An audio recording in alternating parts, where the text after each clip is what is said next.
ప్రపంచానికి తక్కువ ధరలో నాణ్యమైన జనరిక్ ఔషధాలను అందించే దేశం భారత్. అందుకే ఫార్మసీ ఆఫ్ ద వరల్డ్గా గుర్తింపు పొందింది. కానీ ఇప్పుడు అమెరికా అధ్యక్షుడు డొనాల్డ్ ట్రంప్ చేసిన తాజా ప్రకటన భారత ఫార్మా రంగంలో కొత్త చర్చకు తెరతీసింది. తొలి 2 ఏళ్లు టారిఫ్లలో వెసులుబాటు, ఆ తర్వాత 100%, 4వ ఏడాది నుంచి 200% టారిఫ్లు విధిస్తామని ప్రకటించారు. అదే సమయంలో అమెరికాలోనే తయారీ కేంద్రాలు ఏర్పాటు చేసుకోవాలని విదేశీ కంపెనీలకు సూచించారు. ఈ నిర్ణయం వెనుక అసలు ఉద్దేశం ఏంటి? భారత ఔషధ పరిశ్రమపై దీని ప్రభావం ఎలా ఉండబోతోంది?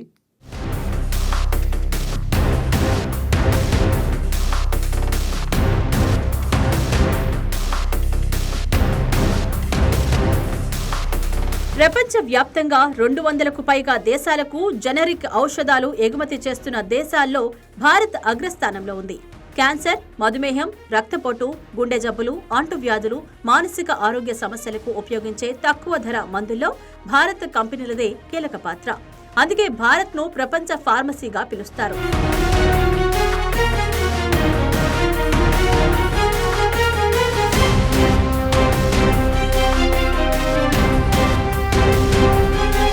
జనరిక్ ఔషధాల దిగుమతులపై అమెరికా అధ్యక్షుడు డొనాల్డ్ ట్రంప్ కొత్త టారిఫ్ విధానాన్ని ప్రకటించారు. ట్రంప్ తెలిపిన వివరాల ప్రకారం తొలి 2 ఏళ్ల పాటు జనరిక్ ఔషధాలపై 0% టారిఫ్ అమలులో ఉంటుంది. ఆ గడువు ముగిసిన తర్వాత 3వ ఏడాది 100%, 4వ ఏడాది నుంచి 200% టారిఫ్లు విధిస్తారు. ఈలోపు విదేశీ ఫార్మా కంపెనీలు అమెరికాలోనే తయారు కేంద్రాలు ఏర్పాటు చేసుకోవాలని తన ప్రకటనలో ట్రంప్ స్పష్టం చేశారు.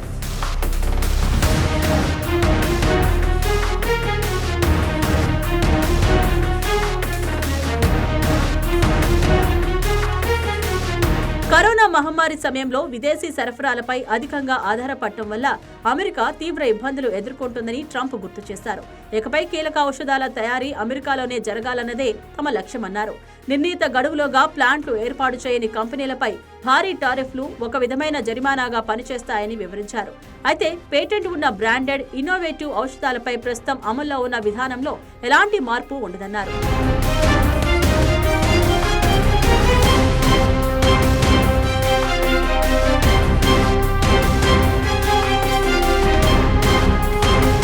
అమెరికాలో విక్రయించే జనరిక్ ఔషధాల్లో భారత కంపెనీల వాటా అత్యంత కీలకం. నాణ్యత, తక్కువ ధర, భారీ ఉత్పత్తి సామర్థ్యం వల్ల భారత కంపెనీలు అమెరికా మార్కెట్లో బలమైన స్థానం సంపాదించాయి. అందుకే అక్కడి ఆసుపత్రులు, ఫార్మసీలు, ఆరోగ్య బీమా సంస్థలు కూడా భారత జనరిక్ మందులపైనే ఎక్కువ ఆధారపడుతున్నాయి.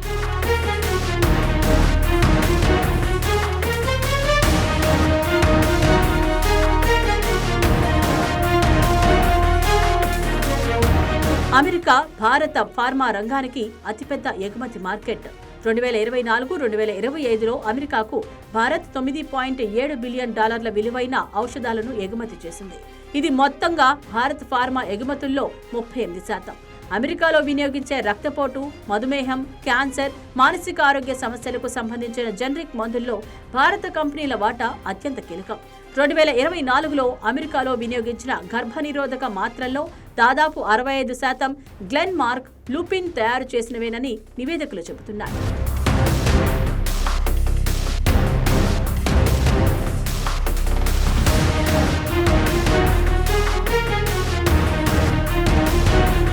జనరిక్ ఔషధాలు అంటే ఇప్పటికే పేటెంట్ గడువు ముగిసిన బ్రాండెడ్ మందులకే సమానమైన ఔషధాలు.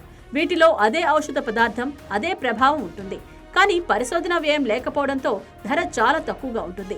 అందుకే అమెరికా సహా అనేక దేశాల్లో ఆరోగ్య వ్యయాన్ని తగ్గించడంలో జనరిక్ మందులు కీలక పాత్ర పోషిస్తున్నాయి.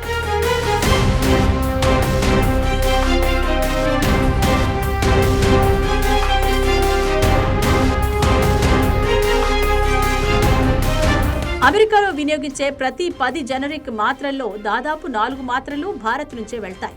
రక్తపోటు, మధుమేహం, క్యాన్సర్, డిప్రెషన్, యాంటీబయాటిక్స్ ఇలా అనేక విభాగాల్లో భారత కంపెనీలే ప్రధాన సరఫరాదారులు.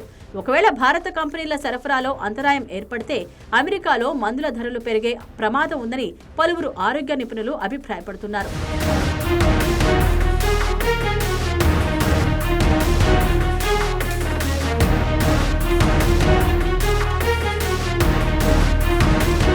ఈ విధంగా అమల్లోకి వస్తే అమెరికాకు ఎగుమతులు చేసే భారత కంపెనీలు అక్కడే తయారీ యూనిట్లు ఏర్పాటు చేయాల్సిన పరిస్థితి ఏర్పడే అవకాశం ఉంది. ఇందుకోసం భారీ పెట్టుబడులు అవసరం అవుతాయి. తయారీ వ్యయం పెరగడంతో పాటు చిన్న మధ్య తరహా కంపెనీలపై అదనపు భారం పడొచ్చు. అమెరికాలో ప్లాంట్లు ఏర్పాటు చేయని కంపెనీలకు భారీ టారిఫ్లతో మార్కెట్లో పోటీ చేయడం మరింత కష్టంగా మారే అవకాశం ఉంది.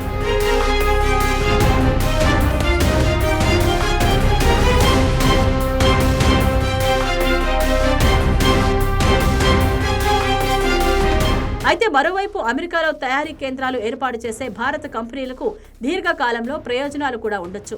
అమెరికా మార్కెట్లో స్థిరత్వం, వేగవంతమైన సరఫరా, ప్రభుత్వ ప్రోత్సాహకాలు లభించే అవకాశం ఉంది. అదే సమయంలో అమెరికాలో కొత్త ఉద్యోగ అవకాశాలు కూడా పెరిగే అవకాశం ఉందని నిపుణులు అంచనా వేస్తున్నారు.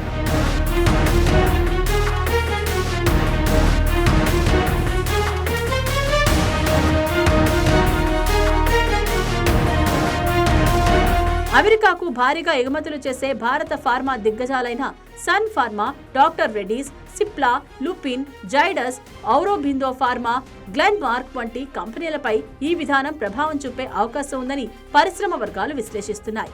ఇప్పటికే కొన్ని కంపెనీలకు అమెరికాలో తయారీ యూనిట్లు ఉన్నప్పటికీ మరిన్ని పెట్టుబడులు పెట్టాల్సిన పరిస్థితి రావచ్చు.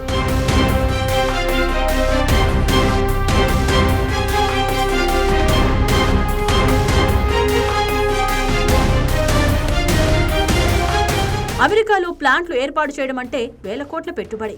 భూమి, కార్మిక వ్యయం, నియంత్రణ నిబంధనలు, తయారీ ఖర్చులు ఇవన్నీ భారత్తో పోలిస్తే ఎక్కువ. దీంతో చిన్న మధ్య తరహా ఫార్మా కంపెనీలపై అదనపు ఆర్థిక భారం పడే అవకాశం ఉంది. మరోవైపు అమెరికా మార్కెట్లో ధరల పోటీ కూడా కఠినంగా మారవచ్చు.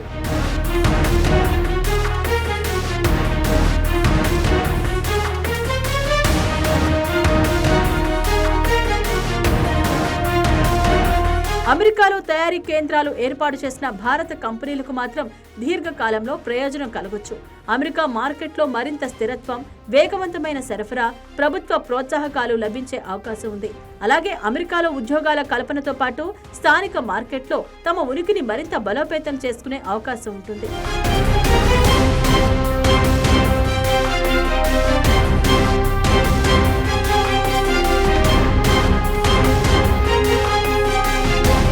ట్రంప్ ప్రకటనతో భారత ఫార్మా రంగంలో ఆందోళన నెలకొన్నప్పటికీ తుది అమలు నిబంధనలు, భారత్ అమెరికా మధ్య జరిగే వాణిజ్య చర్చలు, మినహాయింపులు వంటి అంశాలపై తుది ప్రభావం ఆధారపడి ఉంటుందని నిపుణులు చెబుతున్నారు. రెండు దేశాల మధ్య ఫార్మా వాణిజ్యం కీలకమైనందున పరస్పర ప్రయోజనాలను దృష్టిలో పెట్టుకుని నిర్ణయాలు తీసుకునే అవకాశమూ ఉందని విశ్లేషిస్తున్నారు.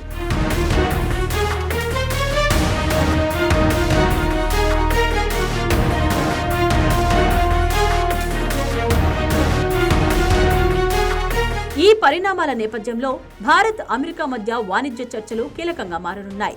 భారత ఫార్మా రంగ ప్రయోజనాలను కాపాడేందుకు ద్వైపాక్షిక చర్చల్లో ప్రత్యేక మినహాయింపులు లేదా సడలింపులు కోరే అవకాశం ఉంది.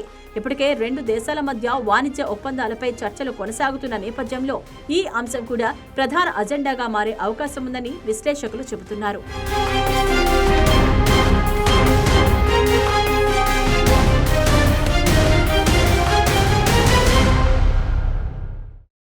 ప్రపంచానికి మందులందించే భారత్ ఇప్పుడు అమెరికా కొత్త టారిఫ్ విధానంతో కీలక పరీక్షను ఎదుర్కోబోతోంది. 2 ఏళ్ల గడువులో భారత కంపెనీలు అమెరికాలో తయారీ కేంద్రాలు ఏర్పాటు చేస్తాయా, లేక వాణిజ్య చర్చల ద్వారా మినహాయింపులు సాధిస్తాయా? ఈ నిర్ణయం కేవలం భారత్ అమెరికా ఫార్మా వాణిజ్యాన్నే కాదు, ప్రపంచ జనరిక్ ఔషధ మార్కెట్ భవిష్యత్తును కూడా ప్రభావితం చేసే కీలక మలుపుగా మారే అవకాశం కనిపిస్తోంది.